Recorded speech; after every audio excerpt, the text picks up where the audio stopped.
the other song. Mike's Daily Podcast. I didn't even check your mic. That's how we're rolling today. We're just going right into it. Could you turn down my headphones? Turn down your headphones? Yeah. Is that good? No, it didn't change anything. Well then, what are you on? Channel 3? Yeah, much better. Okay. I can't hear myself also. Are you sure my mic's on? Are you on mic 3? Mike's Daily Podcast. You're on mic 3, okay. Very good. Alright, enjoy the licorice. Hey, welcome to 937. Mike's Daily Podcast. Do you have a friend that lies to you constantly, only when they're using you? Are they friendly? Yes, I guess the word friend doesn't apply there. More like the word enemy. There's someone I know that seems to be both to me. It's not you, Haley. Oh, thanks. They wanted something musically from me recently. Mike's Daily Podcast. They said I would be getting money. I've heard this from this person before. I spent 4 hours working on a song for this person before. Podcast. Got nothing in return. Yeah. The song was never heard by anyone else. It is shelved. And this person wanted me to do this whole thing over again.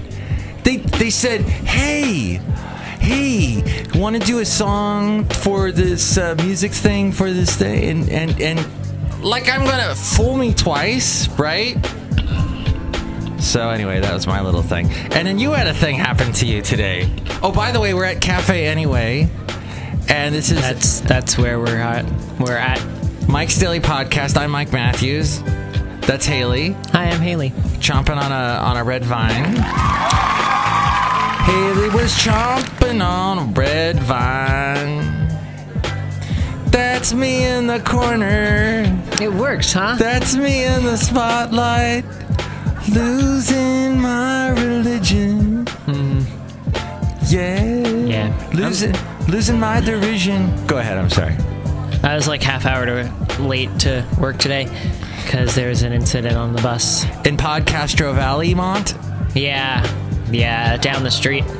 And there was an incident on a bus, so that stopped everything, huh? Yeah, they had to stop because when something happens on the bus, I guess someone got attacked somehow. Uh-oh. But she was deaf, so it's kind of hard for her to just be like, hey, this happened. So she waited until her stop, which was halfway between my work and my house, even though it happened back in San Leandro. And I can't blame her whatsoever because it's really difficult to communicate if you're deaf.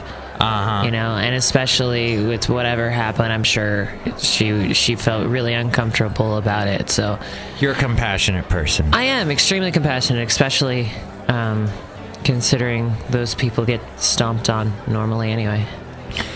But that's the reason why you're late. Mm-hmm. And that's totally cool.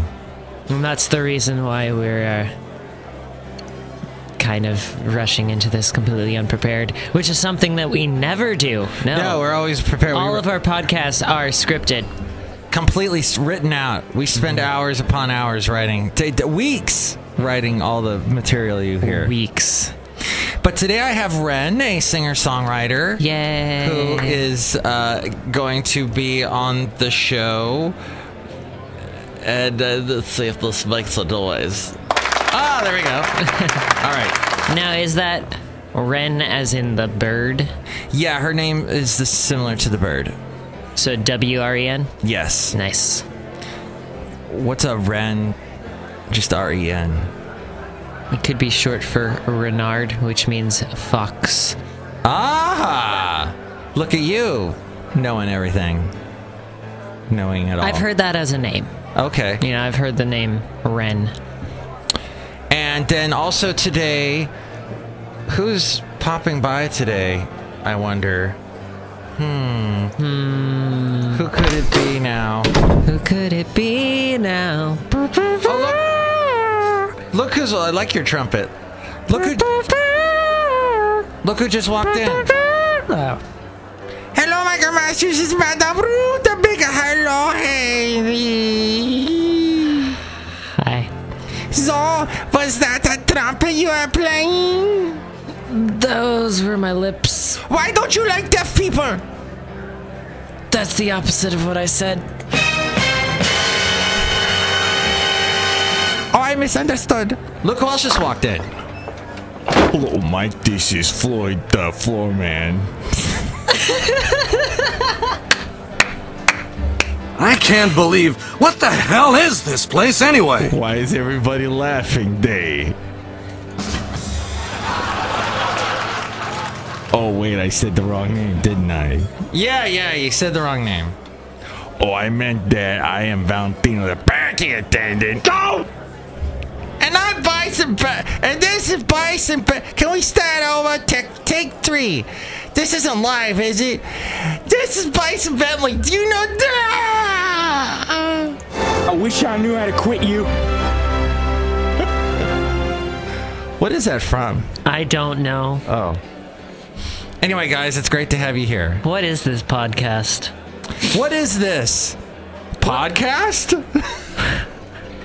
That's how you're supposed to read that line. Because I wrote that. That took 3 hours for me to write that script.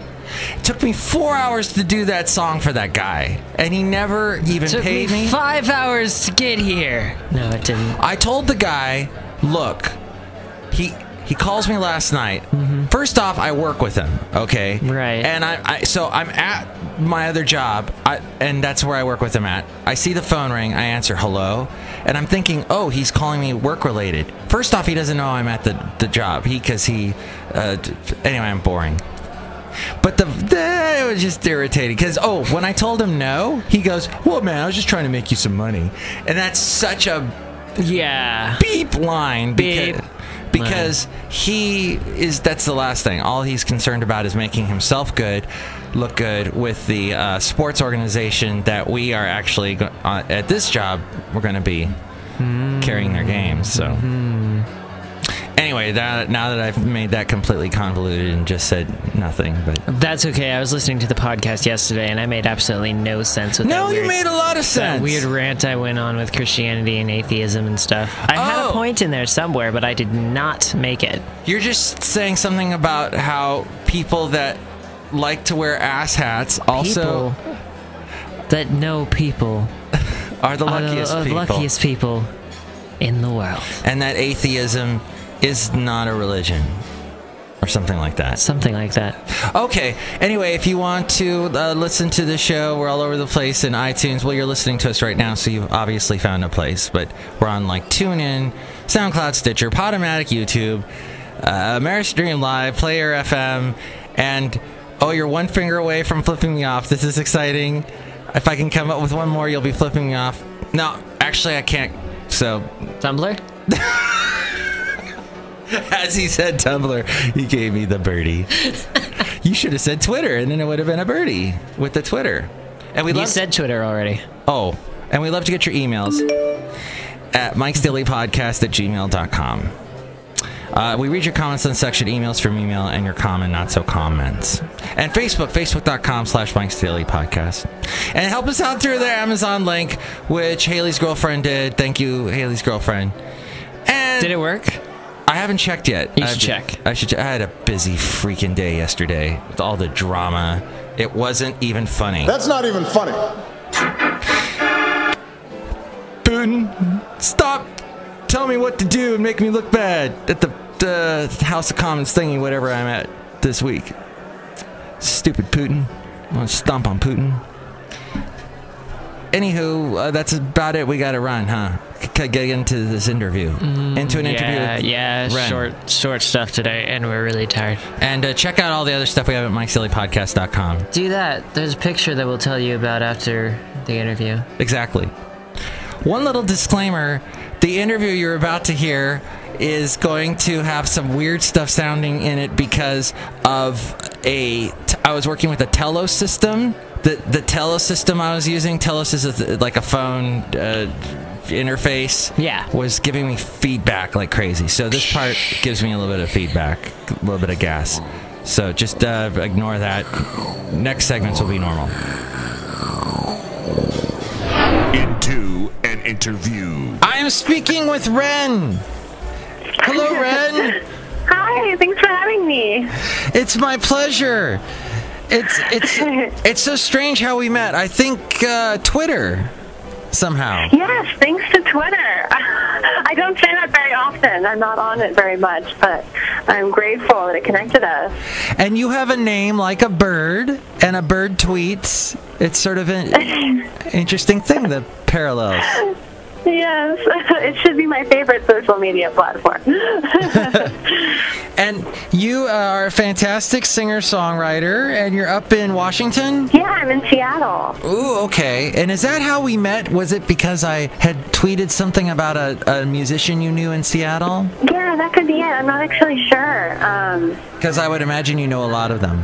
Yeah, there's quite a strong community of singer-songwriters here in Seattle. I think you're pretty busy on working on an album, from what I could tell from your Facebook. Yes, I've been kind of taking a break the last 2 weeks, and not 2 weeks, 2 months, and been really, head turned down, digging deep on this album, giving it earth, giving birth to it. I mean, it's been a very, very intense but super exciting time, and a complete dream come true to get to make the second album. How many songs are going to be on it?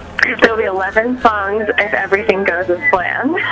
Ooh, okay. And how old were you when you first picked up the guitar? I didn't start playing guitar until I was 19 or 20 because, I played piano when I was little, and then I played clarinet, and then I added oboe, and fell so much in love with oboe, and then unfortunately that led to a jaw dislocation injury that made it impossible for me to play any more wind instruments. And I was actually told not to sing either, so I'm really glad I didn't listen to that bit of advice from my doctor. But it wasn't until I was 19 or 20 and living with friends, and someone taught me some chords on the guitar, and it just immediately took on really deep meaning to me. And my dad plays guitar and is a songwriter as well, but it never had occurred to me to play it until I was that old, actually. Wow, okay. So does that mean you can't play wind instruments at all anymore? Yeah, it's sort of dangerous because it could re-dislocate my jaw, and now that I'm so into being a singer, my jaw will occasionally lock up, and it's quite a nuisance if that happens before a show.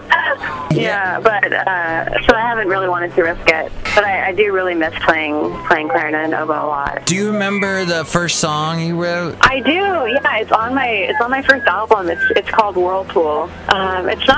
It wasn't my favorite song, but I really wanted to have it on the album because of sort of showing where I came from as a songwriter, and it's one of those songs that kind of continues to grow on me over the years, and I feel like it's one of my more traditional folk songs. Like, it just feels like something you could sit around a campfire and sing with friends, and I like that about it. What is the process of recording your music? Well, my first album was recorded mostly live, which I think gives it a really, special feel. And I hadn't even been playing music for that many years when I made that album. And now it's been 3 years since I recorded Bone Nest, my first album. And so this next album is sort of me moving in a new direction as far as teaming up with, I believe the current count is 8 or 9 other musicians. Whoa. To bring my music to life. So it's a much more epic sound, and a lot fuller and richer folk ensemble feel, and that's tremendously exciting. So, it's a different recording process. There's so many more people involved.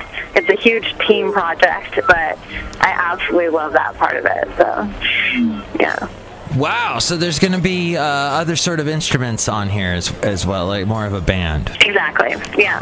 I was going to play The Road You Thought You Know. Great. And what was the inspiration for this one? Yeah, I wrote that song a few years ago. I was living in Spain, in Galicia, the Celtic region of Spain, and I moved back to the States, and I was having a lot of trouble being back in the city because I've been living in a really rural area.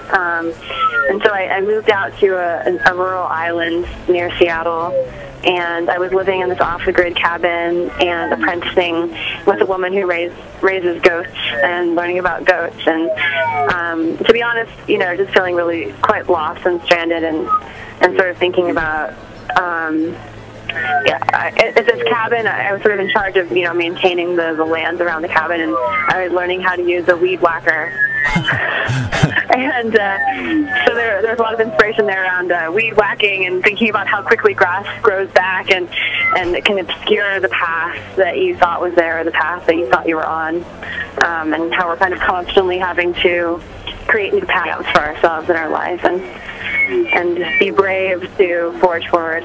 Oh my gosh! Wow, that's amazing. That's a great inspiration. Here in the Bay Area, to clear brush, they get a bunch of goats and sheep, and they'll start eating, and then of course they poop, and then that's good for the soil. And it's interesting. They put up these little electric fences that they can't get around, but the fences are mobile, so they can just break them down and put them up other places and stuff. It's interesting. That is a brilliant connection of multiple points in my story. I'm very impressed. Well, let's play the song. It's from wrenmusic.net is where you can find it. The Road You Thought You Knew is a single that I just released in anticipation of the new album that's coming out. So it's available as a single right now on my website, but it will be on the new album. The next album, does it have a name? Yes, it's called Stitch and Ocean. Yeah, it's